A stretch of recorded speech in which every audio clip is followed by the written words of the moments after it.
నమస్తే. నా పేరు డాక్టర్ సుచిత. చాలామంది ఆడపిల్లల్లో ఈ మధ్య కామన్‌గా వినిపిస్తున్నటువంటి పదము పీసీఓడీతో బాధపడుతున్నాం మేడం మేము. ఏం చేయాలి? నిజంగా పీసీఓడీ అనేది ప్రాబ్లమా? పీసీఓడీ ఉన్నట్టయితే మనకి రకరకాల హెల్త్ ప్రాబ్లమ్స్ ఉంటాయా? పీసీఓడీని ఇగ్నోర్ చేయొచ్చా? పీసీఓడీకి ట్రీట్మెంట్ ఖచ్చితంగా తీసుకోవాలా? ఒకవేళ ఖచ్చితంగా తీసుకోవాలి అంటే బయట తీసుకునేటువంటి హార్మోన్ పిల్స్ ఒక 2, 3 మంత్స్ వరకి వాడొచ్చా? ఇది సేఫేనా? ఇలా రకరకాల ప్రశ్నలు మనల్ని అడుగుతూ ఉన్నారు. అయితే ఒక 25 ఇయర్స్ బ్యాక్ అయితే పీసీఓడీ అన్న పదం కూడా వినిపించేది కాదు. ఆడవాళ్ళలో మహా అంటే కొంచెం బ్లీడింగ్ అనేది అప్పుడప్పుడు ఎక్కువగా రావడము, లేదంటే కొంతమందిలో పిల్లలు పుట్టనప్పుడు ఏంటి కారణము అని చూసినప్పుడు కొంతమందిలో ఈ అండాశయంలో ఈ అండాలనేవి ఎక్కువగా ఉండడం అనే ప్రాబ్లం అనేది చాలా అతి కొద్ది మందిలో మాత్రమే మనం అబ్జర్వ్ చేసేవాళ్ళం. కానీ ఈ మధ్య కాలంలో ఆఫ్టర్ 10th క్లాస్ అయిపోగానే చాలా మందిలో పీరియడ్స్ అనేది ఇరెగ్యులర్‌గా అయిపోవడము, అండ్ అవాంఛిత రోమాలు రావడము, మీసాలు, గడ్డాలు ఎక్కువగా మగవాళ్ళలాగా రావడం, వెయిట్ మితిమీరి పెరిగిపోవడము, ఇలా పిల్లల్లో మనం చాలా కామన్‌గా చూస్తున్నాం. దీనికి పీరియడ్స్ రాకపోయేసరికి 3 నెలలు, 4 నెలలు కూడా కొంతమందికి పీరియడ్స్ రాకపోయేసరికి స్కాన్ చేయాల్సొస్తుంది. అలా స్కాన్‌లో చూసినప్పుడు డాక్టర్ పీసీఓడీ ప్రాబ్లమ్ ఉందండి మీ వాళ్ళకి. అండ్ పీసీఓడీ అనేది ఒకసారి వచ్చిందంటే తగ్గదు. మీరు రెగ్యులర్‌గా ఇంకా పీసీఓడీకి సంబంధించి ఒక 2, 3 మంత్స్ హార్మోన్ పిల్స్ వాడి చూడండి అని చెప్తూ ఉంటారు.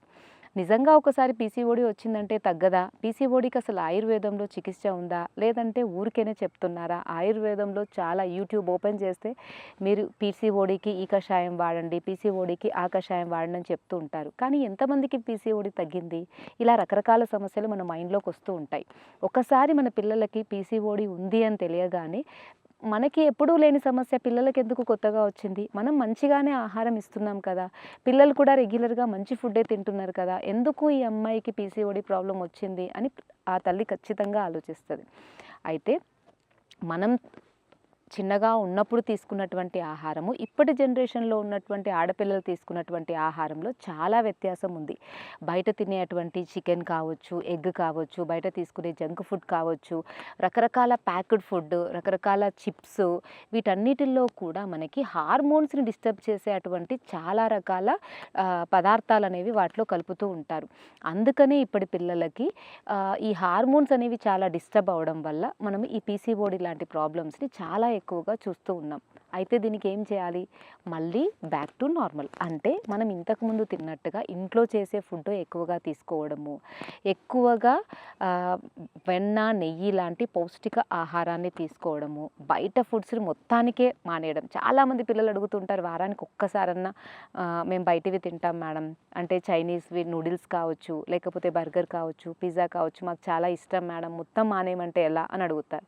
సో మనం చెప్పేది ఏంటి అనంటే, మొత్తం మానేయలేకపోయినా కనీసం ఒక 2 మంత్స్‌కి ఒకసారి తీసుకోండి. ఎందుకంటే చెడు ఎప్పుడైనా చెడే అవుతది కానీ మంచి అవ్వదు. కాబట్టి మీరు ఫుడ్‌లో ఎప్పటి వరకైతే ఇలాంటివి తింటూ ఉంటారో డెఫినిట్‌గా అవి మీ బాడీని ఎఫెక్ట్ చేస్తూ ఉంటాయి. అందుకే ఈ పీసీఓడీ ప్రాబ్లమ్ ఉన్న వాళ్ళకి మనం కంప్లీట్‌గా జంక్ ఫుడ్ మానేయమనే చెప్తాం.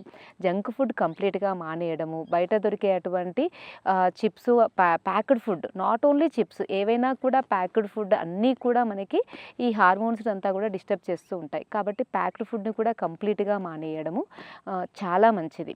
అండ్ మూడవది వచ్చేసి పీసీఓడీ ప్రాబ్లమ్స్ ఉన్నటువంటి పిల్లలకి సరి అయినటువంటి ఎక్సర్సైజ్ అనేది చాలా అవసరం. శారీరక వ్యాయామం అనేది చాలా చాలా అవసరం. చాలామంది పీసీఓడీ రాగానే మీరు ఈ కషాయం తాగండి, ఒక 3 నెలలు తాగితే సెట్ అయిపోతుంది అని చెప్తారు. కానీ ఏమి తీసుకోవాలి అండ్ ఎలాంటి మెడిసిన్స్ తీసుకోవాలి అన్న దానికన్నా ఎక్కువ ఇంపార్టెంట్ వాళ్ళు శారీరకంగా ఎంత యాక్టివ్‌గా ఉన్నారు, ఎలాంటి లైఫ్ స్టైల్‌లో ఉన్నారు అన్నది చాలా ఇంపార్టెంట్. పీసీఓడీ అని మనకి తెలియగానే ఫస్ట్ మనం చేయాల్సింది వాళ్ళని చాలా యాక్టివ్‌గా ఉంచడం. పొద్దున్నే 5:00 లేపి కనీసం ఒక 40 మినిట్స్ అన్నా ఫస్ట్ వార్మప్ ఎక్సర్సైజెస్, ఆ తర్వాత కొన్ని రకాలైనటువంటి యోగాసనాలు వాళ్ళతో రెగ్యులర్‌గా చేయించినట్టయితే డెఫినెట్‌గా పీసీఓడీ ప్రాబ్లమ్ తగ్గుతుంది. అంతేకాకుండా ఇది మైండ్ మీద కూడా దాని దుష్ప్రభావాన్ని చూపిస్తుంది. కాబట్టి రెగ్యులర్‌గా వాళ్ళతోటి ప్రాణాయామాన్ని ఒక అలవాటుగా చేయించాలి. స్లోగా గాలి తీసుకోవడం, స్లోగా గాలి వదలడము, ఇంత చేసినా చాలు. అండ్ ఈ పద్ధతిని కనీసం ఒక 20 నిమిషాలు చేస్తూ మనసుని స్థిరంగా ఉంచడానికి వాళ్ళు ట్రై చేస్తూ రెగ్యులర్‌గా వాళ్ళు ఒక 20 మినిట్స్ అన్నా ఈ మెడిటేషన్, ప్రాణాయామము ఈ 2 కలిపి చేస్తూ ఉన్నట్టయితే స్లోగా వాళ్ళకి ఆ మైండ్ పరంగా కూడా రిలాక్స్గా ఉంటుంది అండ్ బాడీ కూడా స్లోగా రిలాక్స్ అయ్యి హార్మోన్స్ అనేవి చాలా వరకు బ్యాలెన్స్ అవ్వడానికి మనకి ఛాన్సెస్ ఉంటాయి. ఈ హార్మోన్స్ని ఇంబ్యాలెన్స్ చేసే దాంట్లో స్ట్రెస్ అనేది చాలా కీలక పాత్ర వహిస్తుంది. ఇప్పటి పిల్లల్లో వాళ్ళు స్కూల్కి వెళ్ళి మామూలుగా ఇంటికి రావడం కూడా పెద్ద స్ట్రెస్గా ఎందుకు ఫీల్ అవుతున్నారు అంటే వాళ్ళ చదువు చెప్పే విధానం కావచ్చు, వాళ్ళకున్న పోర్షన్ కావచ్చు, వాళ్ళ స్కూల్లో ఉండే ఎన్విరాన్మెంట్ కావచ్చు, ఈ పోటీ తత్వం పెరిగినటువంటి కాంపిటీషన్ కావచ్చు వాళ్ళని చాలా స్ట్రెస్కి గురిచేస్తుంది. అందుకే ఇంటర్ చదివే వాళ్ళు కావచ్చు, 10th చదివే వాళ్ళకి కూడా విపరీతమైనటువంటి స్ట్రెస్ అనేది ఇప్పటి పిల్లలు ఫేస్ అవుతున్నారు. అందుకే వాళ్ళకి మెడిటేషన్ చేయడము ఒక పద్ధతిగా, అంటే ఖచ్చితంగా ధ్యానం చేయడము, ఈ ప్రాణాయామం చేయడము, శ్వాస మీద నియంత్రణ పెట్టి మంచిగా గాలిని తీసుకొని వదలడం అన్నది ఒక మంచి ఈ ప్రక్రియని తల్లిదండ్రులు డెఫినెట్గా వాళ్ళకి అలవాటు చేయాలి. యోగా అనేది మన భారతదేశం నుండే పుట్టింది అండ్ భారతదేశంలో మనందరూ కూడా చేసి ఎన్నో దాంతోటి మిరాకిల్స్ లాంటి అద్భుతమైన ఫలితాలు పొందారు. అలాంటి యోగాలో చెప్పబడినటువంటి కొన్ని ఆసనాలు లైక్ శశాంకాసనము, వజ్రాసనము, భుజంగాసనము, బటర్ఫ్లై ఆసనము, దీన్నే తితిలికాసనం అని కూడా అంటారు. వీటిని రెగ్యులర్గా ఒక 10-15 నిమిషాల పాటు చేస్తూ ఉండడం వల్ల ఆ పెల్విక్ ఆర్గాన్స్కి రక్త ప్రసరణ మంచిగా జరిగి ఈ పీసీఓడి లాంటి ప్రాబ్లమ్స్ అనేవి మూలాల నుండి కూడా తగ్గిపోతాయి. అందుకే మీరు కూడా పీసీఓడి రాగానే ఈ డాక్టర్ దగ్గరికి వెళ్ళి ఈ మందులు వాడదామా, ఆ డాక్టర్ దగ్గరికి వెళ్ళి ఆ మందులు వాడదామా అన్న ఆలోచన మానేసి ఫస్ట్ వాళ్ళ లైఫ్ స్టైల్ని, వాళ్ళ ఆహారపు అలవాట్లని చేంజ్ చేస్తూ, ఒకవేళ సైకిల్ 2 నెలలు రాకపోయినా పర్లేదు, ఫస్ట్ వాళ్ళ ఆహారపు అలవాట్లను మార్చండి. వాళ్ళు పొద్దున్నే లేస్తున్నారా, రెగ్యులర్గా ఎక్సర్సైజ్ చేస్తున్నారా, ఫిజికల్గా యాక్టివ్గా ఉంటున్నారా, ఇవి మనం ఫస్ట్ చెక్ చేసుకోవాలి. ఆ తర్వాత వాళ్ళు తీసుకునేటువంటి ఆహారం హోమ్ మేడ్ ఆహారమేనా లేదా బయట దొరికే చాలా ఫుడ్ ఏమైనా తింటున్నారా, ఇవన్నీ కూడా మనం అబ్జర్వ్ చేస్తూ వీటిల్లో మార్పులు చేయడం వల్ల మనం పీసీఓడిని మూలం నుండి తొలగించవచ్చు. అంతేకాకుండా వాళ్ళ మానసికమైనటువంటి ఆరోగ్యాన్ని కూడా మళ్ళీ మనం వాళ్ళకి తిరిగి అందించవచ్చు. ఇలా వాళ్ళ ఆహారపు అలవాట్లు, వాళ్ళ లైఫ్ స్టైల్ని చేంజ్ చేసిన తర్వాత బాడీ క్లీనింగ్ కూడా చాలా అవసరం. ఒకప్పుడు కనీసం 2 నెలలకు ఒక్కసారైనా కూడా ఆముదం తాగి ఇంట్లోనే బాడీని క్లీన్ చేసుకునేవాళ్ళు. దాన్ని మీరు ఖచ్చితంగా ఇప్పుడు అలవాటు చేసుకోవడం చాలా మంచిది. చాలామందికి చాలా అపోహలు ఉంటాయి. ఆముదం తాగడం మంచిదేనా, అసలు ఏం చెప్తున్నారు, రోజు ఆముదం తాగితే పేగులు పాడైపోతాయి, ఆముదం సేఫ్ ఏం కాదు అని చాలామంది చెప్తూ ఉంటారు. మరి మీరు తినే బర్గర్లు ఎంతవరకు సేఫ్, మీరు తినే పిజ్జాలు ఎంతవరకు సేఫ్, ఎవరు చేశారు రీసెర్చెస్ ఇవి తినమని చెప్పేసి? బయట దొరికేటువంటి చాక్లెట్స్ అండ్ బయట దొరికేటువంటి ఐస్ క్రీమ్స్ అసలు ఏమీ అడగకుండా తింటారు, ఏ డాక్టర్ని కూడా అడగకుండా తింటారు. అవి ఎంతవరకు సేఫ్? ఎవరన్నా ఏదన్నా యూట్యూబ్లో చెప్పినా లేదన్నా ఎవరైనా ఏ డాక్టర్ ఇది తాగండి, ఇది మంచిది, ఇది చెయ్యండి మంచిది అనగానే మీకు 100 క్వశ్చన్స్ వస్తాయి. ఇది ఎంతవరకు సేఫ్, ఇది అసలు కరెక్టే కాదు అని చెప్తూ ఉంటారు. మీరు ఎంతవరకు దాని గురించి తెలుసుకొని మాట్లాడుతున్నారు?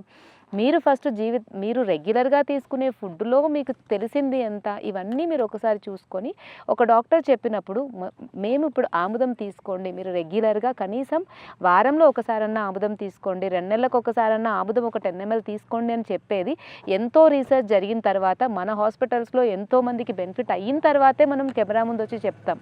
సో ఒక డాక్టర్గా మనం చెప్పినప్పుడు దానికి ఎంతో కొంత శాస్త్రీయత ఉంటుంది. సో మీరు చెప్పే వ్యక్తులు ఎలాంటి వాళ్ళో చూస్ చేసుకొని ఆ చెప్పే వ్యక్తులు చెప్పింది ఎంతవరకు కరెక్టో ఆలోచించుకొని దాన్ని ఫాలో అవ్వాలి. అంతే తప్ప ప్రతిదాన్ని కూడా తేలికగా కొట్టిపారేయాల్సిన అవసరం లేదు. ఆముదం అనేది మనకి ఎప్పటి నుండో మనం ఆహారంగా వాడుతున్నటువంటి ఆయిల్ అండ్ దాన్ని వంటాముదంని మనం నిరభ్యంతరంగా వాడుకోవచ్చు. ఆముదాలు తీసుకొచ్చుకొని వేయించి దాన్ని మనం వండించి ఆముదం అనేది మనం మన వాళ్ళకి ఇస్తూ ఉంటాము. సో అలా వంటాముదాన్ని మీరు రెగ్యులర్గా వాడుకోవడం వల్ల వెయిట్ తగ్గడమే కాకుండా మోషన్ ఫ్రీగా ఉంటుంది అండ్ ఇలాంటి సిస్టులు అండ్ పీసీఓడి లాంటి ప్రాబ్లమ్స్ కూడా చాలా వరకు రాకుండా ఉంటాయి. ఆముదంని రోజు వాడుకునే టెక్నిక్ కూడా ఉంటుంది. ఏంటంటే మీరు రెగ్యులర్గా ఆముదాన్ని వాడుకోవాలి అని అనుకుంటే ఒక 10 days పాటు రెగ్యులర్గా ఒక 3 to 5 ml రోజు నైట్ హాట్ వాటర్తో కానీ మిల్క్లో కానీ కలిపి తీసుకోవాలి. తర్వాత మళ్ళీ గ్యాప్ ఇవ్వాలి. మళ్ళీ మీ ప్రాబ్లమ్ని బట్టి దాన్ని రెగ్యులర్గా వాడుకోవచ్చు. అండ్ ఆముదాన్ని ఎక్స్టర్నల్గా కూడా పీసీఓడిలో మనం చెప్తూ ఉంటాం. ఎవరికైతే ఈ సిస్టులు ఉంటాయో, పీసీఓడి ప్రాబ్లం ఉంటుందో వాళ్ళు రోజు నైట్ పడుకునేటప్పుడు బొడ్డులో ఒక 6-7 చుక్కలు ఆముదం వేసుకొని మొత్తం పొత్తి కడుపంతా మసాజ్ చేసుకొని ఒక 1/2 hour తర్వాత హాట్ వాటర్తో వాష్ చేసుకోవాలి లేదా హాట్ వాటర్తో కాపడం పైన పెట్టుకోవాలి.